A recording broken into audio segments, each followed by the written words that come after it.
Diz aqui: algumas pessoas que só escapam de um perigo mortal para cair em outro.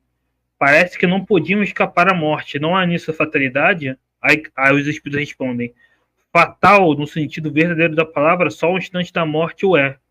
Chegado nesse momento, de uma forma ou de outra, a ele não podeis furtai-vos.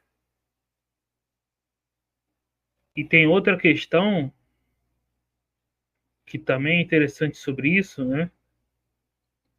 Que diz, né? Do ponto de vista de ser infalível a hora da morte, poder-se-á deduzir que sejam inúteis precauções que tomemos para evitá-la? Não, vistos que as precauções que tomais só vos são sugeridas com o fito de evitardes a morte que vos ameaça. São um dos meios empregados para que ela não se dê. Então, é óbvio que ninguém encarna para cometer assassinato, né? Mas até por Deus ser onisciente, né? Ele sabe o momento que vai acontecer e isso vai acontecer naquele momento, né? Então, os espíritos dizem fatal no sentido mesmo da palavra só o instante da morte, né? Enfim, eu espero ter ajudado. Viu, Eric? Só para não deixar perder, mas percebe que duas coisas. A primeira questão que tu colocou, para as pessoas verem onde está a chave da questão. Ele fala de gênero de morte, não da ação da morte em si. Então, provando que. Por que ele vai falar em gênero? Ele bota justamente as situações em que eu vou correr o risco, conforme o contexto que eu escolher reencarnar. É óbvio que o contexto eu posso ter mais ou menos uma noção. Por isso que ele fala em gênero. Se existisse realmente, como a pergunta do Alex coloca, um acontecimento específico, ele não falaria só em gênero, ele falaria de um exemplo específico. Então, esse é o primeiro ponto. E o segundo ponto ali que ele fala que fatal é só a hora da morte, de uma forma ou de outra. Então, os espíritos dizem a forma vai depender da circunstância.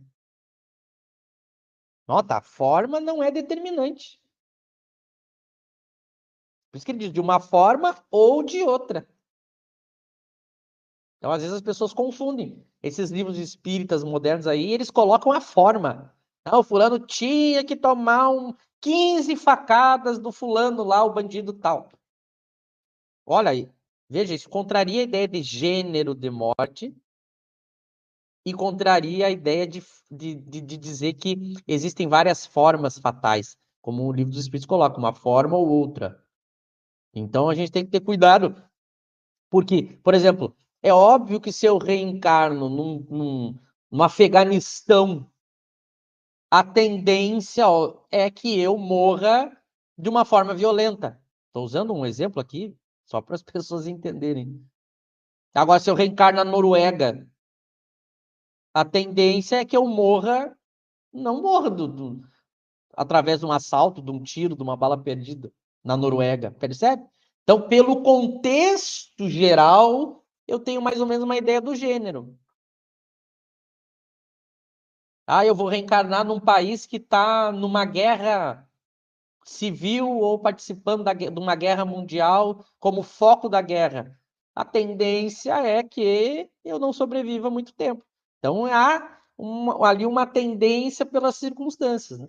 Agora, eu determinar que eu vou a maneira como eu vou morrer, alguém, o fulano de tal, o dia 25 do mês tal, do ano tal, da forma tal, o fulano tal, na rua tal, do jeito tal, vai me matar. Isso seria raciocinar contra o livre-arbítrio, se a gente dissesse que já estava escrito.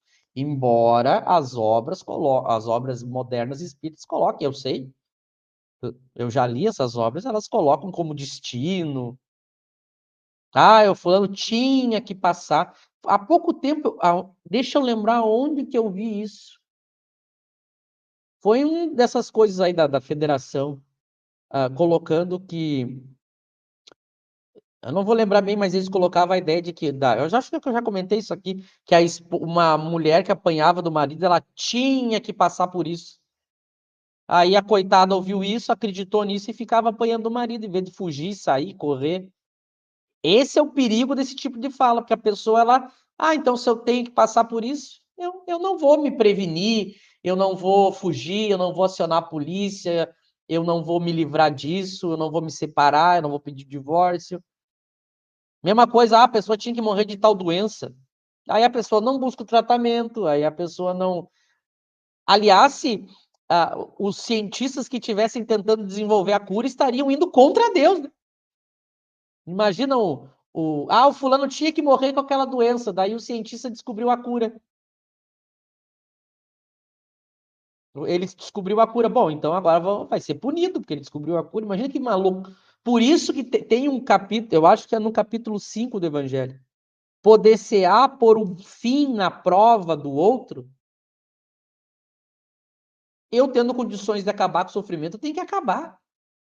Uma pessoa chega para mim, eu tenho a solução para resolver o problema dela. Eu digo, não vou lhe dar a solução porque você tem que passar por isso. Aí a pessoa fica sofrendo. Imagina que loucura se o Espiritismo pregasse isso. Se eu posso resolver da maneira correta, sem praticar o mal, eu não posso é praticar o mal para tentar evitar outro mal. Isso eu não posso. Os meios não podem ser maus também, além dos fins. Agora, por isso que essa coisa aí do destino, eu tinha que. Só para concluir, eu lembro que no centro espírita que eu frequentava, as pessoas, ninguém se gostava, ninguém pensava igual, cada um entendia o espiritismo de uma maneira diferente. E quando a gente falava assim, olha, por que cada um não busca o seu caminho, em vez de ficar num grupo antipático, em que as pessoas, inclusive, brigavam? Tinha gente que dizia assim, não, mas é que a gente reencarnou, a gente tem que ficar aqui todos unidos, é a nossa. Porque ela acredita no a gente tem que. Quando vocês verem espírita pregando destino, tomem cuidado. Porque Kardec jamais.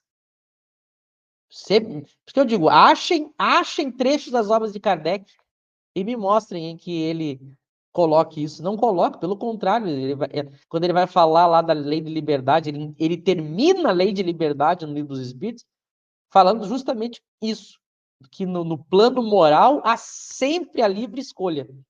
O que eu tenho, às vezes, é a fatalidade no plano material, que não depende da vontade.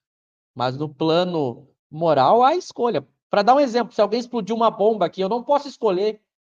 Alguém explode uma bomba nuclear aqui agora na minha frente, eu não posso escolher se eu vou sofrer ou não as consequências. Não tem? Não depende da minha vontade, é algo material. Alguém me dá um tiro na cabeça, não tem como escolher. Tudo que é ação material não depende da minha vontade, nesse sentido. Agora, eu escolher agir ou não, a maneira como eu vou agir, baseado naquilo que eu estou sentindo e pensando, isso eu posso escolher. Se eu estou com as minhas faculdades num estado normal, natural. Então aí há liberdade. Eu posso escolher sentir raiva, dar um tiro, dar um soco, ou sair correndo, ou não falar nada. Posso escolher. Estou sentindo raiva. Posso escolher, ou eu posso matar a pessoa, ou posso xingar ela, ou posso não falar nada, ou posso sair correndo. Veja, é o mesmo sentimento. Quem é que escolheu como age? O nosso livre-arbítrio. Então, mas é óbvio, como a gente não está estudando os textos, né? Deve ficar um monte de dúvida aí que o pessoal deve estar pensando. E aí a gente não consegue, numa pergunta só, resolver a questão, mas eu acho que ajuda a gente comentar assim. Bom, da minha parte, eu já quero agradecer vocês, o José e o Eric. Agradecer quem participou, quem assistiu. Espero que tenha ajudado mais uma vez, né? E passo para o José e para o Eric também as considerações deles. Bom, agradeço vocês dois que me ajudaram com essa pergunta difícil também. Agradeço o pessoal que esteve nos acompanhando aí mais uma vez. Muito obrigado pelas perguntas, pelos comentários. Eu tive que sair rapidamente. Tive uma coisa importante aqui, mas já voltei. E é isso, vamos seguindo com o nosso estudo, chegando perto do final aí.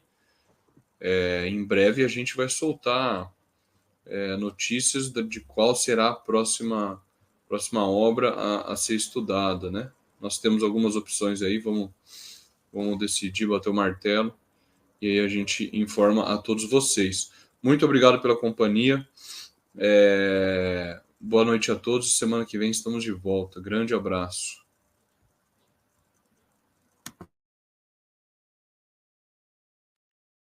Então, pessoal, curta, compartilhem, se inscrevam e até a próxima. Abraço.